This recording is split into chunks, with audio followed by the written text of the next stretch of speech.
Assalamualaikum warahmatullahi wabarakatuh. Selamat datang kembali di channel Belajar Geo. Pada video kali ini kita akan mulai membahas materi geografi kelas 11 masih di fase E di kurikulum Merdeka. Di kelas 11 materi geografi terbagi atas 4 KD. Di semester ganjil di semester 3 ini meliputi materi posisi strategis Indonesia dan potensi sumber daya alam, 2 keragaman hayati. Sementara di semester genap ada 2 KD yaitu lingkungan dan kependudukan, kemudian yang terakhir mitigasi dan adaptasi bencana. Pada KD yang pertama di kelas 11 kita akan membahas posisi strategis Indonesia dan potensi sumber daya alam. Yang nantinya subbabnya atau sub KD-nya meliputi letak Indonesia secara astronomis, 2 secara geografis, 3 secara geologis, yang keempat pengertian dan klasifikasi sumber daya alam, 5 potensi dan sebaran sumber daya alam, dan yang keenam pengelolaan sumber daya alam berkelanjutan. Kita akan mengawali video pada hari ini dengan letak Indonesia secara astronomis. Namun sebelumnya kita harus memahami apakah yang dimaksud dengan letak astronomis itu adalah merupakan letak suatu wilayah berdasarkan garis lintang dan garis bujur. Garis lintang dan garis bujur, apakah yang dimaksud dengan garis lintang atau latitude atau paralel? Garis lintang merupakan garis yang melintang dari barat ke arah timur.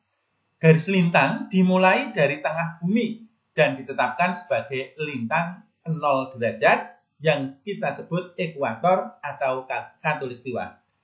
Garis ekuator ini membelah bumi menjadi 2 bagian, di sebelah utara belahan bumi utara dan di sebelah selatan belahan bumi selatan. Dan garis lintang paling tinggi adalah di paling atas 90 derajat kita sebut kutub utara dan 90 derajat di ujung selatan kita sebut kutub selatan. Lalu bagaimanakah dengan garis bujur? Garis bujur merupakan garis yang menghubungkan kutub utara dengan kutub selatan. Garis yang menghubungkan kutub utara dengan kutub selatan. Garis bujur ini dimulai dari Greenwich, sebuah kota kecil yang terletak di sebelah timur kota London, Inggris, dan ditetapkan sebagai bujur 0 derajat atau meridian 0 derajat. Garis bujur ini membelah bumi menjadi 2 bagian. Di bagian timur disebut bujur timur dan di bagian barat disebut bujur barat. Pada peta bidang datar, ini posisi negara Inggris dan kota London. Inilah letak garis bujur 0 derajat, sehingga di sebelah timurnya adalah bujur timur dan di sebelah baratnya adalah bujur barat. Garis bujur yang tertinggi atau terbesar adalah 180 derajat. Ke arah barat sampai 180 derajat dan ke arah timur sampai 180 derajat. Dan kalau kita melihat dari sisi yang belakang atau garis bujurnya yang 180 derajat kita taruh tengah, garis bujur 0 derajat oleh Inggris kita taruh di samping adalah kita dapati demikian. Ketika garis bujur 0 derajat yang kita taruh di pinggir, maka garis 180 derajat posisinya di sini. Ini adalah garis 180 derajat bujur timur sekaligus sebagai bujur barat dan merupakan garis yang berimpit, dan ini sekaligus disebut sebagai garis batas tanggal internasional atau kita juga sering sebut garis beda hari. Karena pada tempat yang tidak jauh, harinya berbeda. Bagaimana maksudnya? Adalah demikian. Pada fakta di lapangan, garis beda hari atau batas tanggal internasional itu tidak dibuat pas lurus karena menyesuaikan topografi. Diupayakan pada satu daratan itu memiliki bujur yang dianggap sama. Inilah garis bujur yang melengkung-lengkung yang pada umumnya pada posisi sekitar 180 derajat. Pada bujur timur, harinya akan lebih cepat daripada di bujur barat. Lebih cepatnya adalah 1 hari. Sehingga ketika kalian menyeberang atau melintasi garis beda hari ini dari Jepang misalnya menuju ke Los Angeles di Amerika Serikat, maka harinya harus dikurangi 1. Di sini hari Jumat, di sini hari Kamis, atau sebaliknya. Setelah kalian memahami letak astronomis, bagaimanakah letak astronomis Indonesia? Nah, inilah letak astronomis Indonesia, yaitu 6 derajat lintang utara sampai 11 derajat lintang selatan, dan 95 derajat bujur timur sampai 141 derajat bujur timur. Mengapa angka-angkanya adalah demikian? Maka untuk membuktikannya, kalian harus mencari posisi ujung Indonesia. Dan kalian harus mencari mana paling utara, timur, selatan, maupun barat. Mari kita akan membuktikannya letak astronomis Indonesia pada peta Indonesia berikut. Posisi Indonesia paling utara itu ternyata berada di Pulau Rondo, sebuah pulau kecil yang ada di sebelah utara Pulau W, Nangro Aceh Darussalam. Pulau yang hanya dihuni oleh TNI yang berpatroli dan juga terdapat mercusuar ini terletak pada 6 derajat 4 menit lintang utara. Dan inilah pulau yang paling utara di Indonesia. Karena letaknya agak di ujung barat, maka biasanya pemerintah menggunakan pulau utara yang agak di tengah, yaitu Pulau Miangas. Pulau ini berada pada 5 derajat 34 menit 2 detik lintang utara. Pulau yang hanya dihuni oleh 1 desa Miangas, sekaligus sebagai kecamatan Miangas ini, dan sekitar dihuni 800 jiwa ini sebenarnya lebih dekat dengan Filipina daripada dengan Manado, kota terbesar di Indonesia. Tapi inilah wilayah Indonesia yang paling utara untuk di bagian tengah. Berikutnya yang paling selatan adalah Pulau Dana. Pulau Dana ini adalah sebuah pulau kecil yang terletak di sebelah selatan sekitar 4 km dari Pulau Rote, sebuah pulau yang ada di selatan Pulau Timor. Pulau Dana terletak pada 11 derajat 00 menit 36 detik lintang selatan. Paling barat Indonesia berdekatan dengan Pulau Rondo adalah Pulau Benggala. Pulau Benggala terletak pada 94 derajat 58 menit bujur timur. Pulau Karang yang seluas kurang lebih 4 hektar ini jarang ditempati dan karena letaknya jauh dari daratan, maka pulau ini 0 km-nya ditaruh di Sabang.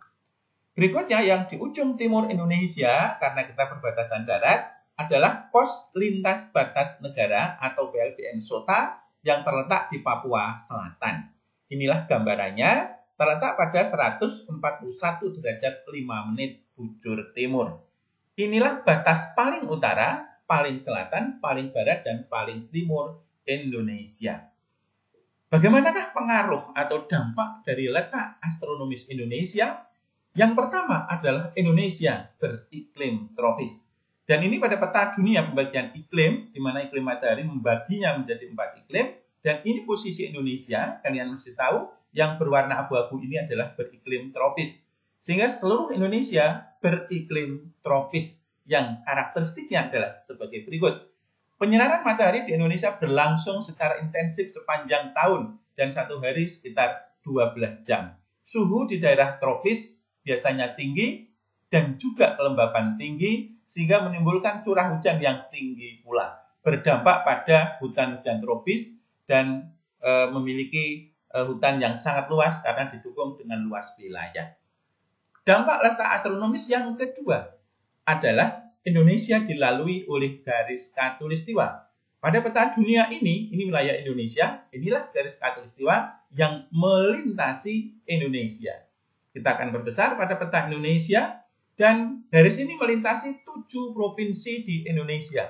1 provinsi Sumatera Barat melewati kota Bonjol, kemudian Pasaman Barat yang ada di sini, Bonjol, Kuto Alam. Di Provinsi Riau ada Lipat Kain, kemudian Pangkalan Lesung. Kemudian berikutnya di Provinsi Kepulauan Riau ada Tanjung Teludas yang letaknya di ujung utara Pulau Lingga. Dan kota terbesar dilintasi khatulistiwa adalah di Kalimantan Barat Pontianak. Juga ada kota lain di Kalimantan yaitu di Kaltim. Ada Santan Hulu, Kecamatan Santan Hulu. Di Sulawesi Tengah ada Kecamatan Tinumbu Selatan. Di Halmahera di Maluku di Maluku Halmahera Selatan ini ada kota kecamatan Kayoa. Dampak yang ketiga, Indonesia dibagi menjadi 3 daerah waktu. Dan inilah pembagiannya wilayah-wilayah Indonesia. Untuk waktu Indonesia Barat, GMT atau Greenwich Meridian Time plus 7. Atau dari jam di London ditambah 7, itu adalah waktu Indonesia Barat. Wilayahnya mencakup Sumatera, seluruh Jawa, Kalimantan Barat, dan Kalimantan Tengah. Kemudian yang kedua, waktu Indonesia Tengah atau WITA, Greenwich Meridian Time atau GMT plus 8. Ya, GMT plus 8 dengan wilayah meliputi Kalsel, Kaltim, Kaltara, seluruh Sulawesi, Bali, dan Nusa Tenggara, baik barat maupun timur. Dan yang ketiga, waktu Indonesia Timur, singkat WIT, Greenwich Meridian Time plus 9 dengan waktu meliputi seluruh Maluku, baik Maluku maupun Maluku Utara, dan 6 provinsi baru yang ada di Papua. Demikian dampak atau pengaruh letak astronomis Indonesia. Lalu apakah keuntungan dari letak astronomis Indonesia yang demikian? Inilah gambarannya. Yang pertama, Indonesia memiliki hutan hujan tropis yang sangat lebat, didukung luas wilayah sehingga sangat luas sekali. Yang kedua, Indonesia termasuk salah satu negara dengan mega biodiversity atau keragaman hayati yang sangat tinggi. Dan yang ketiga, iklim ini sangat mendukung sektor pertanian. Demikian materi awal di kelas 11. Kelas 11, terima kasih atas segala perhatiannya. Untuk memperdalam materi ini di kurikulum Merdeka ini, kalian bisa memilih salah satu tugas proyek yang ada di sini. Terima kasih, saksikan terus channel Belajar Geo untuk membahas dan memperdalam materi-materi selanjutnya. Terima kasih. Assalamualaikum warahmatullahi wabarakatuh.